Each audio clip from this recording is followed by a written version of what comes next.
Jour 2. L'heure actuelle en est une.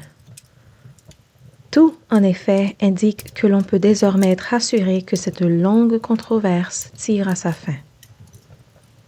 Malheureusement, bien des esprits voudraient aujourd'hui reléguer au rang de fable les pages du récit sacré et en trait aux circonstances qui entraînèrent notre monde dans cette lutte grandiose.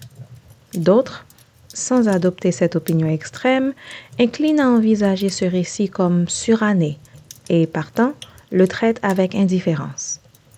Mais qui n'aimerait remonter à l'origine de ce conflit, contempler la défection première, en observer l'esprit, en noter les résultats et apprendre à en éviter les conséquences? Tels sont les thèmes qui remplissent le présent volume.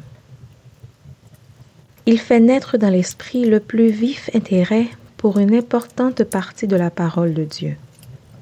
Il revêt d'une signification nouvelle les promesses et les prophéties du Saint-Livre. Il revendique la justice de Dieu dans ses rapports avec ceux qui rejettent son autorité. Il fait éclater la merveilleuse miséricorde que Dieu a montrée à l'homme pécheur, en lui ouvrant la voie du salut.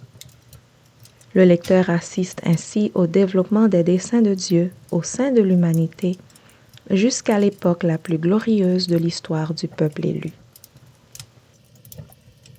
Bien que l'auteur aborde les thèmes les plus élevés et décrive des scènes capables d'éveiller les émotions les plus pures et de remuer le cœur humain jusque dans ses profondeurs, elle le fait dans un langage simple, clair et à la portée de tous les lecteurs. Nous recommandons ce livre à ceux qu'attire l'étude du plan divin pour la rédemption de l'humanité et que préoccupe l'avenir de leur âme.